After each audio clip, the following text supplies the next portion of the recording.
로마서 1장에 보니까 복음은 모든 믿는 자에게 구원을 주시는 하나님의 능력이 됨이라.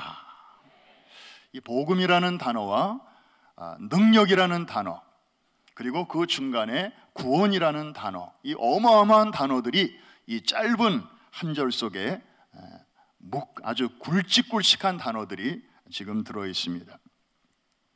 이 말씀을 요약하면 복음은 능력이라는 것입니다. 복음에는 구원을 가져다주는 하나님의 힘이 그 안에 들어있다는 것이고, 이 구원은 사람으로부터 오는 게 아니고 오직 전능하신 하나님만이 우리에게 주실 수 있다는 것입니다.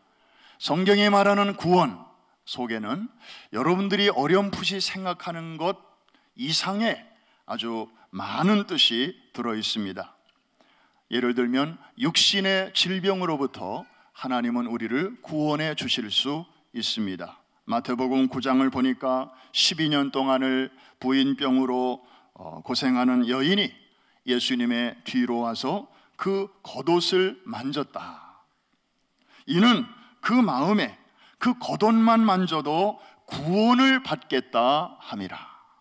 여기서 말하는 구원은 무슨 고차원적인 고상한 의미의 구원이 아닐 것입니다.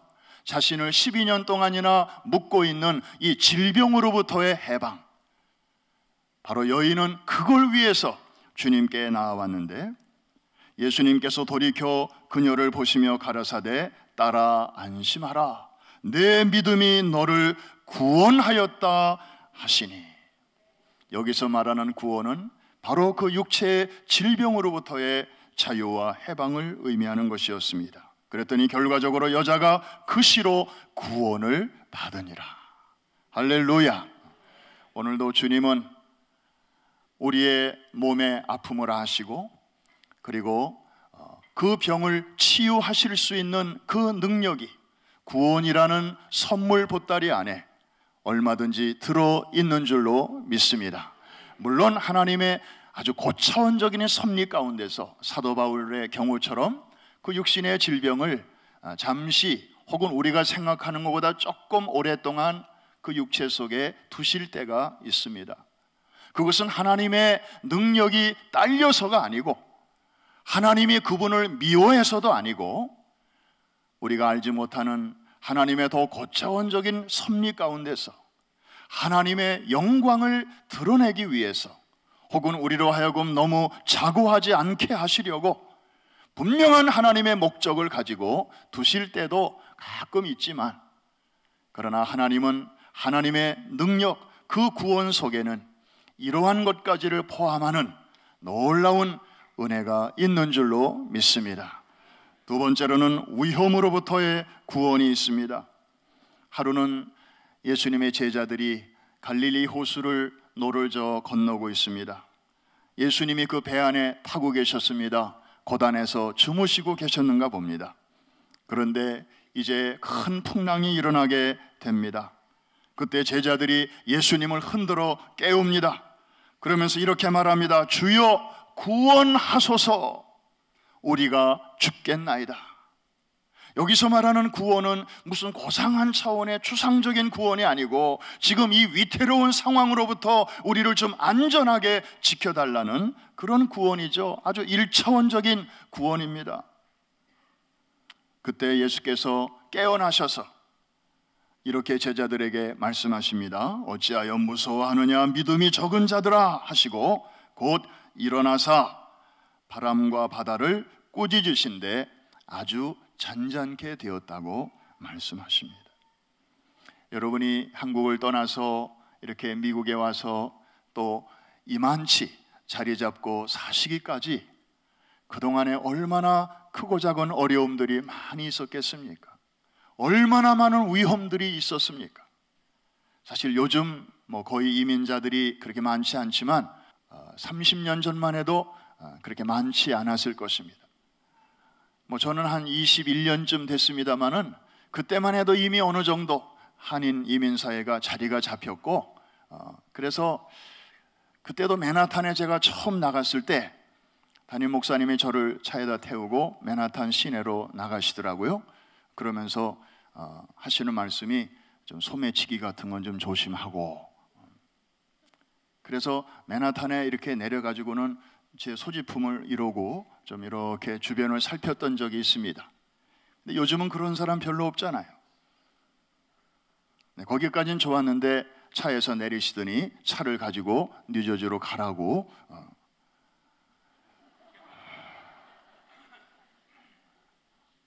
그래서 길도 모르는데, 그래서 정말 핸들을 잡고 이제 왔던 길을 이렇게 표지판을 따라서 가는데, 그 일이 있고 나서 그날로 제가 뉴욕과 뉴저지 사이에 그 길을 완전히 숙지했다는 거 아닙니까?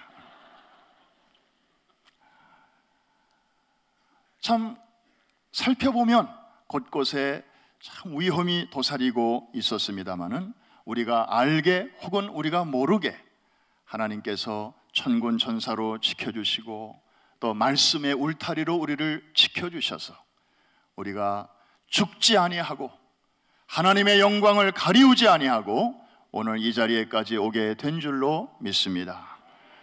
또 성경에 보면은 패역한 세대의 악영향으로부터 우리를 지켜주시는 구원이 또 있습니다. 사도행전 2장에 베드로의 오순절 설교를 보면 이런 말씀이 나옵니다. 또 여러 말로 확증하여 권하여 가로되 너희가 이 패역한 세대에서 구원을 받으라 하니.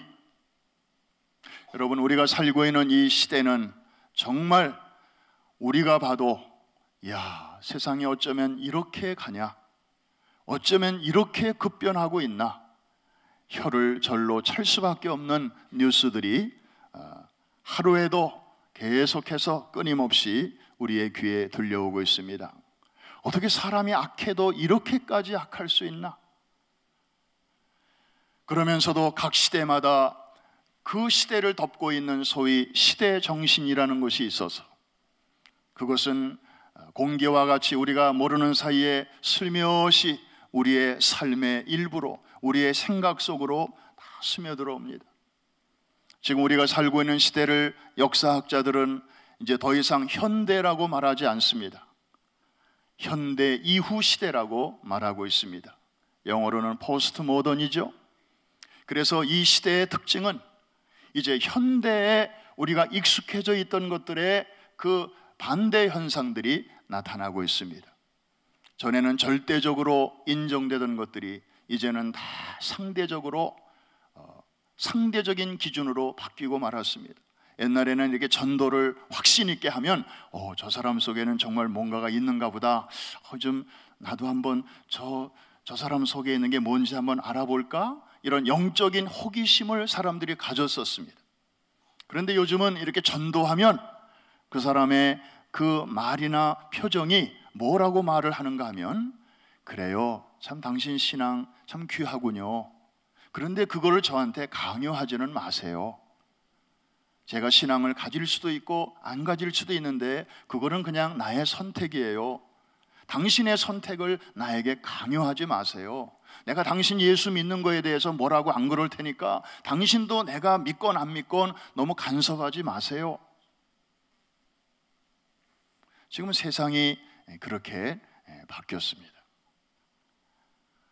종교다원주의, 그래서 기독교만이 진리라고 예수를 믿어야만이 천국에 간다고 얘기하면 이제는 다 몰상식한 소리라고, 꽉 막힌 사람이라고 이렇게 이제 핀잔을 듣기 쉬워요. 그러니까 점점 더 예수 믿는 사람들이 쭈삣쭈삣하고 상대방의 반응이 두려워서 할 말을 제대로 못하고 눈치를 보게 되는 거예요. 시대 정신입니다. 우리의 2세 자녀들은 우리보다 훨씬 더 개방적인 그런 분위기 속에서 지금도 기숙사에서, 그리고 캠퍼스에서, 그리고 학교에서 생활하고 있습니다. 정말 신앙생활하기 점점 더 어려워지는 이 패역한 시대의 악 영향에서 우리가 떠날 수가 없습니다. 방법이 있다면 정말 우리의 인격으로 안 되고, 우리의 수양 가지고 안 되고, 우리의 의지와 노력 가지고 안 되기 때문에 성령께서, 거룩한 성령이 우리 안에 계시면서 우리의 삶을, 우리의 생각을, 우리의 감정을, 우리의 판단을 컨트롤해 주지 아니하시면 우리는 나도 모르게 거기에 섞일 수밖에 없는 것입니다. 여러분, 성경을 보니까 성령님을 기름의 비유를 한 곳이 많이 있습니다. 성령님은 기름과 같은 분이십니다. 여러분, 물병에 기름과 물을 넣고 한번 섞어 보십시오. 그럼 처음에는 이렇게 섞여요. 그런데 그대로 두면 이제 물은 아래로, 기름은 위로 뜨게 됩니다. 여전히 같은 물병 속에 있지만 그 안에서 구별이 이루어지게 됩니다. 성령님은 바로 우리를 이렇게 도와주시는 분이십니다. We are in the world, but not of the world. 우리가 육체적으로는 세상에 살고 있지만 거룩한 영, 성령께서 우리 안에서 충만하게 일하시도록 우리가 그분에게 주권을 드리고 날마다 기도하고 말씀으로 우리의 심령을 무장하면 성령께서는 기름과 같이 우리의 삶을 역사해 주셔서 세상 속에 있지만 세상에 물들지 아니하도록 우리와 우리의 자녀들을 지켜주실 줄로 믿습니다. 다른 길은 없습니다. 그런데 이런 구원도 성경이 말하는 그 구원 속에 들어 있는 것입니다. 그리고 뭐니 해도 주님이 우리에게 선물로 주시는 구원 속에는 죄로부터의 구원이 있습니다. 이 죄는 정말 무서운 것입니다. 이것은 세상의 과학으로도 해결할 수 없는 것입니다. 창세기 3장 아담과 하와가 첫 번째 죄를 범한 이후부터 지금까지 어느 누구도 이 죄의 영향으로부터 자유로운 사람은 한 사람도 없습니다. 마치 맑은 물에 먹물이 하나 탁 떨어지면 그 먹물방울이 그대로 가라앉으면 전데 그것이 물속에 쫙 퍼지는 것처럼, 독사에게 물렸는데 그 물린 자국에만 독이 머물러 있으면 얼마나 좋습니까? 그러나 삽시간에 온몸에 퍼지는 것처럼, 저 메르스같이 그냥 알게 모르게 다 이렇게 퍼지는 것처럼 죄에는 이렇게 전염성이 있습니다. 여러분, 하품만 전염이 되는 게 아닙니다. 참 이상하죠? 하품. 한 차를 타고 가는데 한 사람이 하품하면요, 잠시 후에 그 옆에 사람이 또 하품을 하게 돼요. 그 전염성이 있더라고요. 하물며 이 죄는 정말 놀라운 전염성이 있어요. 그래서 카인의 후예들이 생기고 아담의 자손들이 계속해서, 그래서 병원에서 태어나는 신생아를 보면 다 천사 같죠. 이런 아이들은 정말 죄가 하나도, 어쨌든 행동으로 범한 죄는 아직 없으니까. 그러나 아이들의 몸에, 오늘 태어난 아이라 할지라도 그 몸에 흐르는 피 속에는 놀랍게도 자연스럽게 죄를 향한 충동이 이미 그 속에 들어있어요. 아직 너무 어려서 이것이 행동으로 드러나지 않은 것뿐이지. 그래서 아이들을 키워본 부모들은 하나같이 공감하는 게, 아이들에게 나쁜 짓 적당히 하면서 살아라, 이렇게 말하는 부모는 한 사람도 없습니다. 다 정직하게 살고 깨끗하게 살고 패기치지 말고 남 속이지 말고 그렇게 살아라, 좋은 얘기들은 늘 해주지만 부모가 가르쳐주지 않은 그런 여러 가지 죄악된 행실들을 아이들은 배우지 않아도 잘합니다. 알아서 잘합니다. 누가 가르쳐주지 않는데도 잘합니다. 왜 그렇습니까? 커가면서, 힘이 생기면서 이미 피 속에 흐르는 그 아담의 후손으로서 그 죄를 향한 성향이 이제 그런 행동들로 나타나게 되는 것입니다. 그래서 이 죄로부터의 구원이 필요한 인생이 우리는 된 것입니다. 우리의 힘으로 할 수 없기 때문에 하나님께서는 하나님의 방법을 우리에게 사용하셨는데, 그것이 바로 죄 없는 아들 예수 그리스도를 이 땅에 보내시고 우리의 모든 죄를 그에게 다 옮겨주시고 그것을 믿는 자마다 그 죄 없는 아들 속에 있는 의로움을 우리에게로 대신 채워주시는, 그래서 예수님이 탄생하셨을 때에 천사들이 이런 말을 합니다. 아들을 낳으리니 이름을 예수라 하라. 이는 그가 자기 백성을 저희 죄에서 구원할 자임이라. 여러분, 천지 만물을 말씀 한마디로 창조하신 하나님 아니십니까? 그렇다면 우리의 죄의 문제도 하나님의 말씀으로 얼마든지 해결하시면 안 되었나요? 우리의 죄는 그 위대한 말씀의 능력 가지고도 처리될 수 없을 만큼 그만큼 심각했고 그만큼 무서웠고 그만큼 깊었기 때문에 하나님은 예수 그리스도를 우리에게 보내셔야만 했던 것입니다. 우리는 이 사실을 통해서 우리의 죄가 하나님 앞에서 얼마나 흉악했는가를 볼 수 있어야 합니다. 그 방법이 아니고서는 하나님도 다른 길을 찾으시지 못했기 때문입니다. 그런데 예수 그리스도를 통해서 바로 이 어마어마한 끔찍한 죄의 문제를 해결할 수 있는 그런 길을 우리에게 열어 놓으셨습니다. 이것이 바로 구원의 핵심입니다. 한 가지 더 구원에 딸려오는 포함되는 보너스가 하나 있는데, 그것은 하나님의 마지막 심판날에 모든 사람이, 모든 죄인들이 결국에는 회개하고 돌아오지 아니하면 하나님의 심판을 받을 수밖에 없는데, 예수 그리스도 안에 들어오기만 하면 하나님께서는 그 최후의 심판과 상관없는 하나님의 자녀로 우리를 받아주신다고 하는 사실입니다. 로마서 5장 9절에 보니까 그러면 이제 우리가 그 피를 인하여 의롭다 하심을 얻었은즉 더욱 그로 말미암아 진노하심에서 구원을 얻을 것이니, 마치 산에 산불이 났을 때 어떤 사람은 산 꼭대기로 올라갑니다. 어떤 사람은 산 아래로 내려갑니다. 그러나 지혜로운 사람은 산불이 지나간 자리로 몸을 피합니다. 거기가 왜 가장 안전할까요? 거기는 더 이상 태울 것이 없기 때문에. 또다시 산불이 다가온다 할지라도 그 뜨거운 불길은 옆으로 다 비껴 갈 수밖에 없습니다. 오래전에 그 무서운 산불이 지나간 자리가 있습니다. 거기가 바로 갈보리 십자가입니다.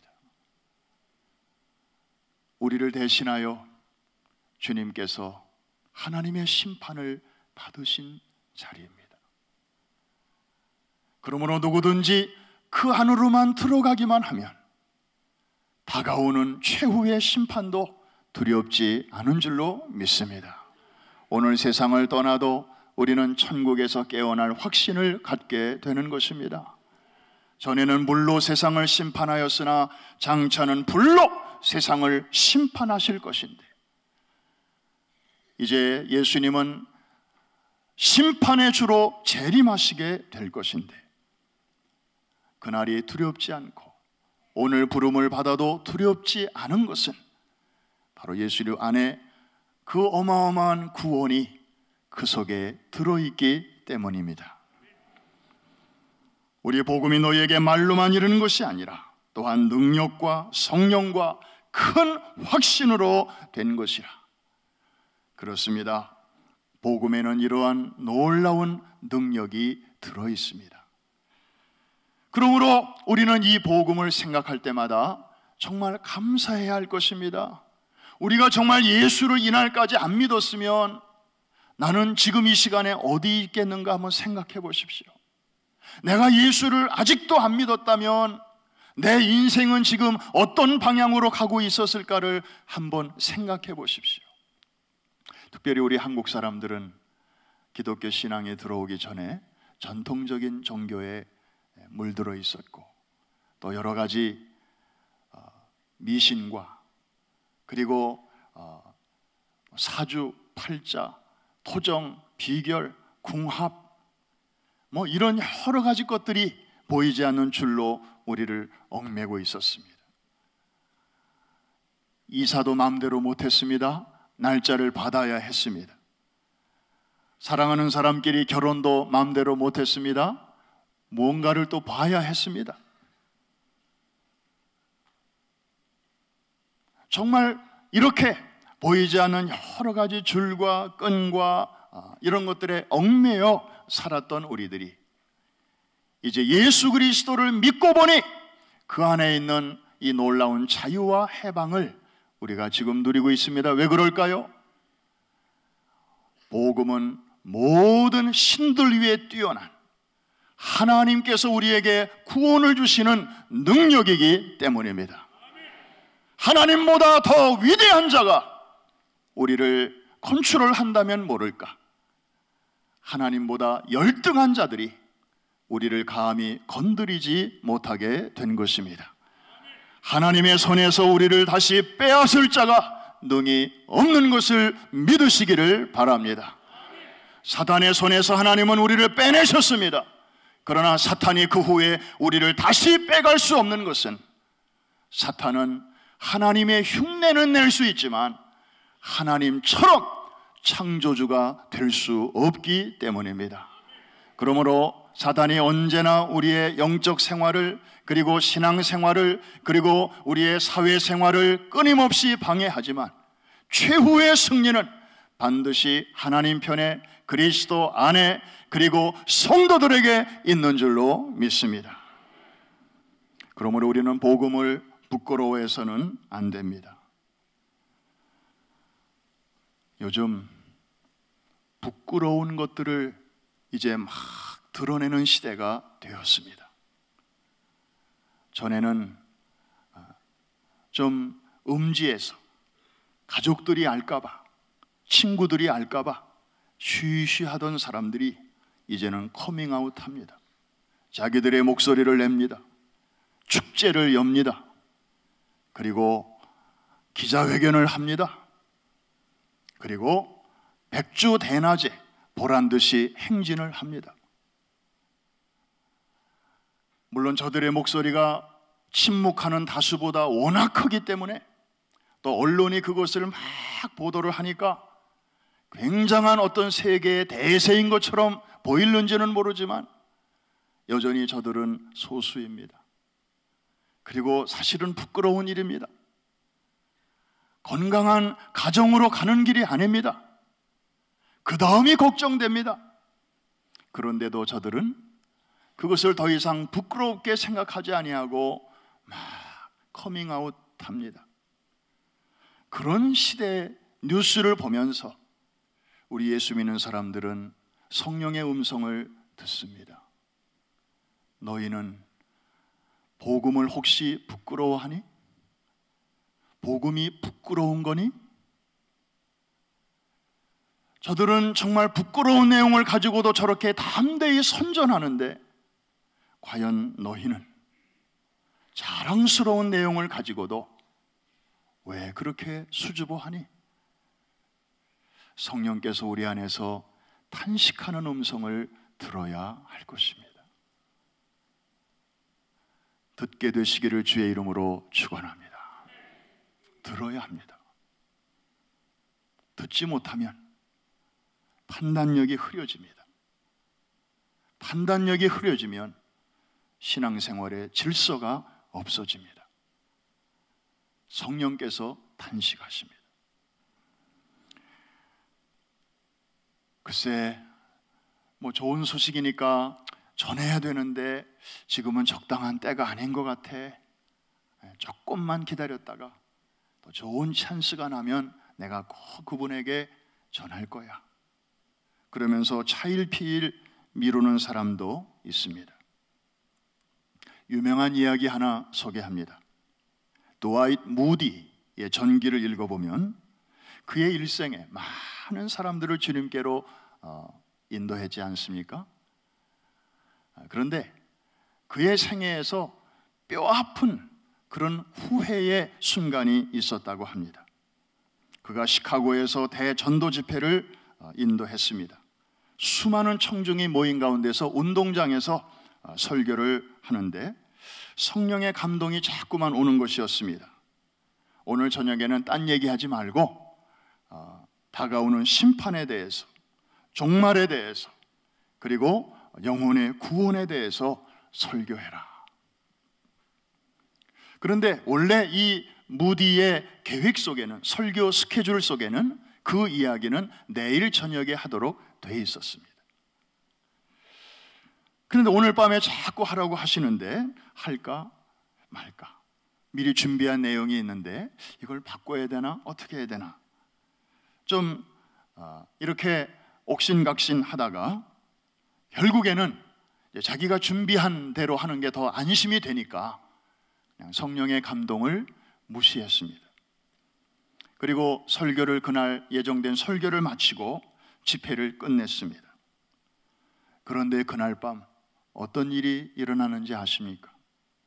역사에 기록될 시카고 대화재가 일어나게 되었습니다. 그 밤에 시카고 전 시내가 불바다가 되었습니다. 수많은 시민들이 불에 타서 죽게 되었습니다. 자기 집회에 참석했던 사람들, 그 중에 일부가 돌아가서 그 피해자 중에 섞여 있다는 이야기도 나중에 들었습니다. 그는 그 전날 밤에 인생의 종말에 대해서, 우주적인 종말에 대해서 그렇게 설교하지 못한 것을 두고두고 후회했다고 합니다. 그리고 평생을 복음을 전하면서도 그 일만 생각하면 하나님께 죄송한 마음으로 그렇게 살았다고 하는 것입니다. 여러분, 내일은 아직은 완전한 여러분의 날이 아닙니다. 어제는 지나간 히스토리고 내일은 아직 오지 않은 미스테리고 오늘 현재만이 신이 우리에게 주신 가장 확실한 기회요, 선물입니다. 그래서 영어 단어의 present라는 단어를 보면 오늘이라는 뜻과 함께 선물이라는 뜻이 함께 들어있는 것입니다. 어떤 사람은 왠지 모르게 좀 복음을 좀 전하려니까 좀 부끄러운 생각도 들고, 그리고 저 사람은 나보다 더 좋은 차를 타고 다니고 나보다 더 좋은 집에 살고 있고 나보다 더 공부도 많이 했고 그리고 옷도 보니까 훨씬 더 수준 있게 입고 다니는데 내가 저 사람에게 복음을 가지고 접근하면 저 사람이 말은 안 해도 눈빛으로 이렇게 말하는 것 같아. 나는 예수 없이도 이만큼 잘 살고 있으니까 당신이나 예수 열심히 믿고 잘해보시오. 괜히 그런 생각이 든단 말이야. 그래서 저 사람은 통과, 좀 나보다 좀 후줄근한 옷을 입고 좀 어렵게 사는 것 같은 그런 사람한테나 좀 다가가야지. 또 이런 생각 때문에 해야 할 일을 못하는 경우도 종종 있습니다. 여러분, 한 가지를 기억하십시오. 사람의 기준과 하나님의 기준은 엄연히 다르다는 사실을. 우리 사람들은요, 같은 사람을 평가할 때 언제나 상, 중, 하로 평가합니다. 사는 정도, 배운 정도, 가진 정도. 그래서 상이냐 중이냐 하냐. 그래서 아직도 중산층이라는 단어를 쓰는 게 다 그런 이제 오래된 그 구분법에서 오는 것입니다. 뭐 상류층, 그 다음에 서민층, 그 다음에 중산층. 다 이게 뭐 경제계에도 다, 아마 여기 50대 이상 되신 분들은 그때는 국민학교였으니까 국민학교 학년이 올라갈 때마다 학교에서 종이 하나씩 나눠주잖아요. 가정환경조사서. 그러면 거기 사는 집이 자택이뇨, 뭐 새방이뇨, 월세뇨, 그 동그라미 쳐야 돼요. 전화기 있뇨 없뇨, 테레비 있냐 없냐, 자동차 있냐 없냐. 그때는 너무 어려서 별로 기분 나쁘진 않았지만 지금 생각해 보면 당장 찢어버렸을 것 같아요. 그게 인간의 기준이에요. 그래서 누굴 처음 만나면 이렇게 위아래를 훑어보잖아요. 이게 상중하예요, 기준이. 그런데 성경의 기준은 전혀 다릅니다. 이게 아니라 좌냐 우냐 둘 중에 하나입니다. 예수님의 비유 중에도 마지막 날에 하나님의 심판대 앞에서 오른편에 설 자가 있고 왼편에 설 자가 있다. 중간에 회색지대는 없습니다. 예수님이 십자가에 달리셨을 때에도 오른편에 강도가 있었고 왼편에 강도가 있었어요. 그 중에 한 사람은 라스트 미닛에 정말 주의 은혜로 낙원에 가는 기회를 얻었고, 이 사람은 그 마지막 기회마저도 그냥 놓치게 되었습니다. 하나님의 기준은 예나 지금이나 명확합니다. 이쪽이냐 저쪽이냐. 그래서 누구든지 그리스도를 모신 마음이면 그 사람이 전도자이고, 아직 그리스도가 없는 마음이면 누구나 전도 대상자임을 우리는 알아야 할 것입니다. 저분이 나보다 더 좋은 집에 살건, 저분이 나보다 더 교양이 훨씬 뛰어나건, 그런 거에 관계없이 저분 속에 그리스도 예수가 아직 없으면 정말 주님이 가장 필요한 인생임을 우리가 깨닫고 그분을 위해서 기도해야 할 것입니다. 나같이 완악한 자의 마음속에도 찾아오신 주님, 저분에게는 왜 못 들어가시겠습니까?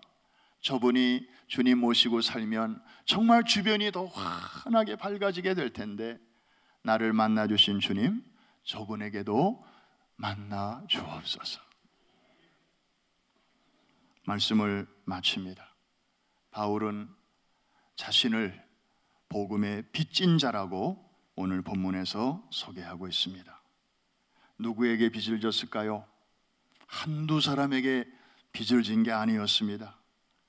헬라인과 유대인에게 빚을 지고 있다고 말씀합니다. 아주 불특정 다수를 지금 말하고 있습니다. 평생 갚아도 갚지 못할 큰 빚인 것 같습니다. 근데 바울이 실제로 그렇게 경제적인 빚을 졌나요? 아니에요. 바울은 텐트 메이커였어요. 선교하면서도 남에게 돈 손벌리지 않았어요. 자기가 일해가면서 그 돈을 벌어가면서 선교를 했어요. 그런데도 빚진 자래요. 너무 이상하지 않습니까? 바울에게는 그럴 만한 이유가 있었습니다. 자기는 구원받기 이전에 자신의 모습을 보니까 정말 하나님을 위한다고 하면서 오히려 하나님의 사람들, 하나님이 보내신 예수 그리스도, 그리고 예수 그리스도를 믿는 그 사람들을 도시락 싸들고 다니면서 핍박했던 사람입니다. 저들을 옥에 가두고 때로는 죽음으로 몰았던 사람입니다. 자기 같은 죄인이 없습니다. 그래서 죄인 중에 죄인이라고 스스로 고백하지 않습니까? 그런데 그런 자기를 예수님이 찾아오셔서 자기를 만나 주셨단 말이죠. 자기가 예수님 만나러 기도원에 간 것도 아니고 금식기도 하던 중에 만난 것도 아니고, 그날도 예수 믿는 예수쟁이들을 잡으러 가는 길에, 또 다른 죄를 범하러 가는 길에 예수님이 자기를 만나 주셨습니다. 너무 이상한 거죠. 주님이 말씀하십니다. 내가 너를 이방인의 사도로 세우노라. 이방인을 위한 그릇으로 내가 너를 쓰기 위해서 이렇게 불렀다. 바울은 거기서 한 가지 중요한 사실을 깨달았습니다. 주님이 나를 구원해 주신 것은 내가 주님을 간절히 찾았기 때문도 아니고, 내가 남들보다 착하게 살아서도 절대 아니고, 딱 한 가지 이유에서였구나. 이방인에게 가게 하시려고. 다시 말하면 그리스도가 아직 없는, 그리스도를 필요로 하는 그 사람들에게 내가 가서 그 좋은 소식을 전하게 하시려고, 내가 그동안에 엉망진창으로 살았음에도 불구하고 하나님이 나를 건지신 것이로구나.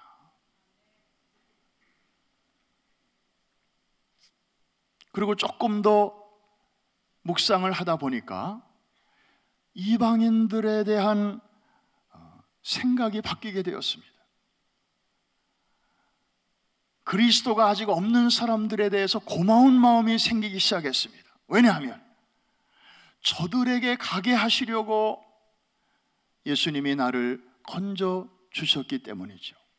그러니까 저들이 아니었다면, 그냥 예수님이 나의 행실만을 보시고 내가 살아온 그 삶의 내용만을 보셨더라면 나는 정말 저 지옥에, 저 상좌에 앉아야 할 사람이었는데 저분들 때문에 내가 살았다. 고마운 마음이 드는 것입니다. 생명의 은인이요 구원의 이유와 까닭이 바로 저 이방인, 요즘 말로 말하면 불신자들이라는 그 생각에 이르게 되면서 바울은 그때부터 이제 그 빚을 갚기 위해서 가만히 앉아 있을 수가 없었습니다. 그것이 바로 내가 빚진 자라고 하는 고백입니다. 사랑하는 성도 여러분, 그런 의미에서 우리는 다 빚진 자입니다. 여러분 주변에 여러분이 꼭 가야 할 사람이 없다면 여러분은 debt free. 그런데 아무리 살펴봐도 그런 사람이 한 사람도 없는 사람은 없습니다. 그런 빚이 없는 지대가 있긴 있어요. 거기가 어디냐? 파일론 묘지입니다. 거기 누워 계신 분에게는 더 이상 채무자가 들볶지 않아요. 근데 우리가 살아있는 동안에는 내가 가지 않으면 어쩌면 영영 이 좋은 소식을 듣지 못하고 세상을 떠날 사람들도 있을지도 모른다고 우리가 생각할 때 우리는 가만히 있을 수 없습니다. 해리포터의 주인공 엠마 왓슨이 한 말을 여러분들에게 인용합니다. 내가 안 하면 누가 하는가? 지금 안 하면 언제 하겠는가? 사랑하는 성도 여러분, 우리는 다 빚진 자들입니다. 빚진 자들은 하루도 편할 날이 없습니다. 늘 심정이 불안합니다. 우리가 주님을 찬양하고 우리에게 구원을 주신 하나님의 이름을 높이면서도 우리에게는 또 하나의 감정이 있습니다. 그것은 불안한 감정입니다. 초조한 감정입니다. 내가 이렇게 살아도 되나? 내가 이렇게 큰 빚을 지고 사는데 바로 저분들 때문에, 저분들에게 가라고 하나님이 나 같은 자를 먼저 불러주셨는데 내가 저분들보다 나은 게 하나도 없는데, 저분들이 나보다 더 깨끗하게 살고 저분들이 나보다 더 양심적으로 사는데도 하나님이 나를 먼저 불러주신 것은 바로 저분들에게 이 좋은 소식을 좀 소개하라고, 전하라고. 천사들을 시킬 수도 있었지만은 천사들에게는 구원받은 감격이 없으니까 자격이 안 돼서 전에 죄인이었다가 구원받은 적이 있는 우리에게 하나님께서 이 일을 부탁하셨는데, 오늘 이 예배를 드리면서 또 성령의 그 다정한 음성, 여러분 개인에게 주시는 음성을 듣게 되시기를 주의 이름으로 축원합니다.